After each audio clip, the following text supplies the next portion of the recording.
tocai, breve Jesus voltará.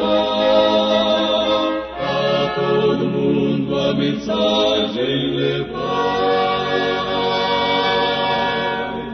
breve Jesus voltará.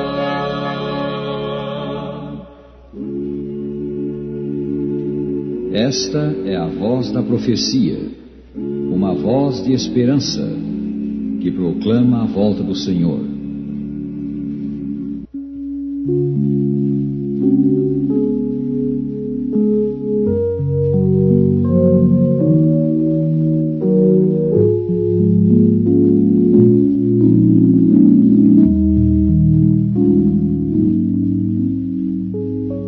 Pai nosso que estás nos céus, santificado seja o teu nome.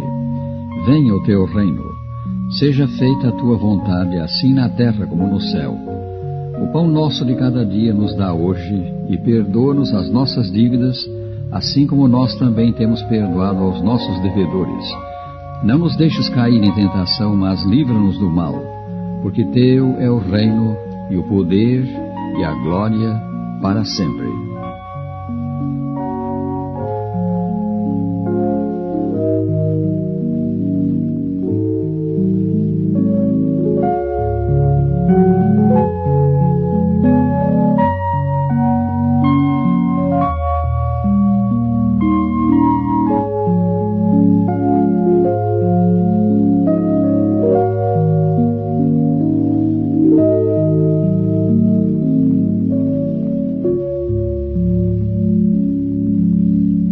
Dois princípios antagônicos acham-se em operação no mundo: a verdade e o erro. A verdade emana de Deus, leva a Deus e produz vida e bem-estar. O erro, ou a mentira, procede de Satanás, o pai da mentira, separa de Deus e leva ao sofrimento e à perdição. Por causa das limitações humanas, o erro está presente em todas as áreas do conhecimento. Ele está presente na área da ciência. Por longo tempo, desde Cláudio Ptolomeu, do segundo século, Anno Domini, prevaleceu a teoria de que a Terra era o centro do sistema solar, que o Sol, como parece acontecer, gira em torno do nosso planeta. Só no século XVI, Copérnico descobriu que o Sol e não a Terra é o centro do nosso sistema. Mas é principalmente na área da religião que existem erros, pois é em erros sobre a religião que Satanás está interessado.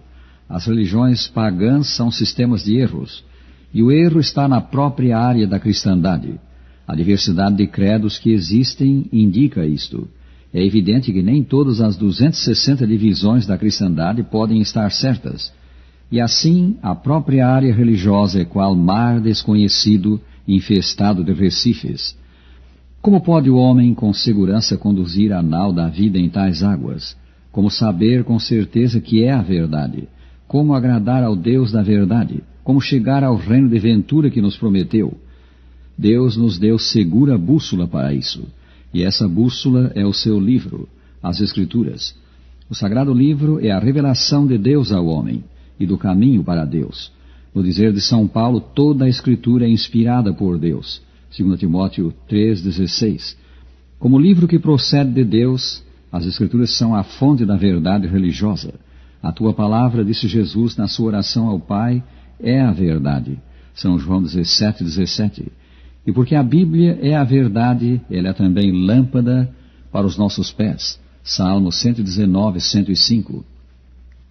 A história sagrada está cheia de exemplos de homens e mulheres que usaram as Escrituras como sua bússola, também de pessoas que recusaram fazê-lo. O exemplo de Eva está entre esses últimos. Ao colocar Adão e Eva no jardim do Éden, Deus lhes deu a ordem: de toda a árvore do jardim comerás livremente, mas da árvore do conhecimento do bem e do mal não comerás, porque no dia em que dela comeres, certamente morrerás. Gênesis 2, 16 e 17. Este era o ponto de prova que Deus dava aos dois seres que criara a sua própria imagem e a quem dotara de livre-arbítrio. Disfarçando-se em serpente no momento em que Eva se aproximou da árvore cujo fruto Deus lhes vedara, Satanás entrou em diálogo com nossa primeira mãe e afirmou que não só eles não morreriam se comessem daquele fruto, como ainda atingiriam um mais elevado nível de existência. No dia em que dele comerdes, foram as suas palavras, se vos abrirão os olhos, e como Deus sereis conhecedores do bem e do mal. Gênesis 3:5. Essa foi a perspectiva aberta a Eva pelo enganador, subir para um mais elevado plano de existência, crescer em conhecimento, tornar-se mais venturosa. A palavra de Deus era clara: não comereis. No dia em que comerdes, morrereis. Mas Eva deve ter raciocinado: Deus é amor, e o que ele disse não deve ser interpretado ao pé da letra. As suas palavras devem ter outro sentido. Provavelmente ela pensou também: a serpente deve ter comido desse fruto, e eis o resultado: ela é capaz de falar. Optando pela sua própria ideia quanto ao que fazer em face da tentação, ela tomou do fruto e comeu. Assim mergulhou a si mesma e a raça humana inteira nas trevas do pecado e do sofrimento. O naufrágio de Eva decorreu de ela substituir a palavra de Deus pelo seu próprio modo de ver o seu mundo, um modo de ver sugerido pelo enganador. 4.000 anos depois veio o Senhor Jesus Cristo, o homem pelo qual o céu dava novo começo à raça humana. Após o seu batismo, quando se tornou oficialmente o Messias, foi Jesus levado pelo Espírito ao deserto para ser tentado pelo diabo. São Mateus 4, versículo 1. No deserto, havendo jejuado 40 dias, ele teve fome. Então o tentador, aproximando-se, lhe disse: se és o Filho de Deus, manda que essas pedras se transformem em pães. São Mateus 4, 3. As palavras de Satanás, se és Filho de Deus, punham em dúvida o fato de que Jesus era o Filho do Deus Altíssimo. E evidentemente ele acrescentou: se fosses Filho de Deus, não serias deixado só no deserto e a padecer fome. O claro intento do arqui-inimigo era não só incutir dúvida em Jesus, mas também levá-lo a operar um milagre para provar sua filiação divina. Lembremos, o Senhor Jesus Cristo enfrentava Satanás na sua humanidade. Mas apenas 40 dias antes, no seu batismo, ele ouvira do Pai a afirmação a ele referente: este é o meu Filho amado, em quem me comprazo. São Mateus 3,17. Tal era a palavra de Deus a seu respeito. Porque ele estava no deserto sem a companhia de seres humanos ou de anjos, e porque sofria fome, certamente não lhe era claro.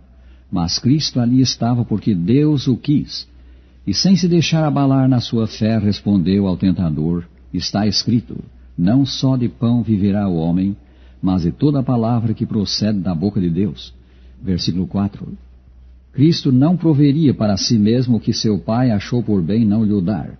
Não provaria ao tentador a verdade claramente estabelecida em seu batismo. Em face da tentação de seguir rota diferente, ele se apegou à palavra de Deus. Fez dessa palavra a sua bússola. A mesma resposta ele deu diante das demais tentações. Está escrito. Em toda a tentação, sua arma de guerra era a palavra de Deus. Satanás exigia de Jesus um milagre como prova de sua divindade. Mas alguma coisa maior que todos os milagres, uma firme confiança num assim, diz o Senhor, era o irrefutável testemunho. Enquanto Cristo se mantivesse nessa atitude, o tentador nenhuma vantagem poderia obter. O mesmo é verdade a nosso respeito. Estamos seguros se nos apegamos à Bíblia Sagrada, se nos deixamos guiar por ela.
dos céus as glórias viu.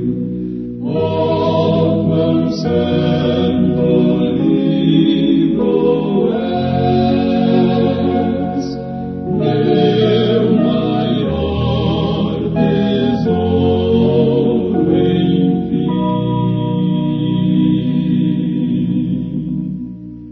Durante os primeiros 11 séculos da era cristã, o intento básico dos intérpretes das Escrituras, os teólogos, falando em termos gerais, foi desenvolver uma teologia essencialmente bíblica, que partisse da Bíblia e fosse expressão fiel dos ensinos do Sagrado Livro.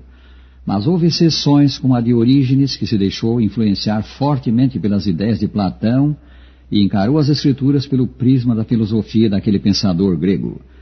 Nesse período, deu-se também crescente importância às decisões dos concílios e às opiniões dos chamados pais da Igreja. No decorrer dos séculos XI a XIII, desenvolveu-se uma teologia baseada nos sistemas de lógica de Aristóteles, que por esse tempo substituiu Platão nas escolas do Ocidente. O Divino Livro, nesse período, foi instruído pela filosofia aristoteliana. Os teólogos escolásticos, teólogos desse período, podiam, no dizer de alguém, ouvir a Bíblia só naquilo que seus sistemas humanos permitiam. Então veio o movimento religioso do século XVI, a Reforma, que desfraldou a bandeira do sola scriptura, isto é, só as Escrituras, só a Bíblia constitui a autorizada base da fé religiosa. Lamentavelmente, no tempo atual, ideias humanas são com frequência sobrepostas à Bíblia. A preocupação de muitos teólogos é chegar ao conhecimento de Deus através de suas ideias filosóficas a respeito do homem. Sobre a base do que é conhecido, o homem, pretendem eles chegar a um conhecimento do desconhecido, Deus. Como se deu, ora mais, ora menos, durante os primeiros 15 séculos, a ideia básica é formar opinião sobre as coisas de Deus baseado em humanas filosofias e então forçar a Bíblia a se harmonizar com elas. É, pois, em nos firmarmos nas Escrituras Sagradas que está a nossa segurança. Escrevendo aos cristãos da Galácia, o apóstolo Paulo disse: mas ainda que nós, ou mesmo um anjo vindo do céu, vos pregue evangelho que vá além do que vos temos pregado, seja anátema, isso é, seja maldito. Gálatas 1, versículo 8. A absoluta necessidade de ser fiel ao evangelho que Paulo pregara vinha disto: ele anunciara o que a Bíblia ensina. Como ele mesmo afirmou: antes de tudo vos entreguei o que também recebi, que Cristo morreu pelos nossos pecados segundo as Escrituras, e que foi sepultado e ressuscitou ao terceiro dia, segundo as Escrituras. 1 Coríntios 15, 13 e 4.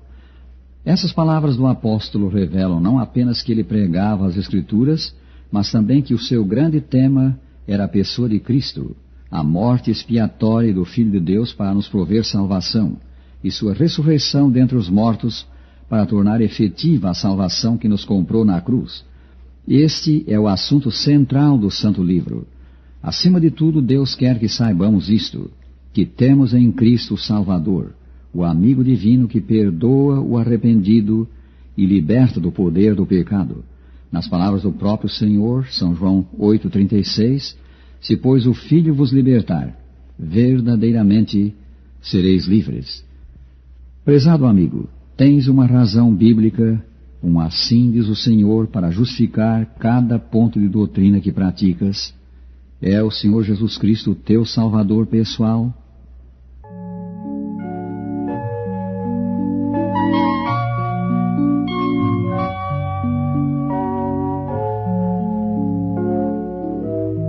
Finalizamos com a bênção sacerdotal, Números 6, 24 a 26. O Senhor te abençoe e te guarde. O Senhor faça resplandecer o seu rosto sobre ti e tenha misericórdia de ti. O Senhor sobre ti levante o seu rosto e te dê a paz.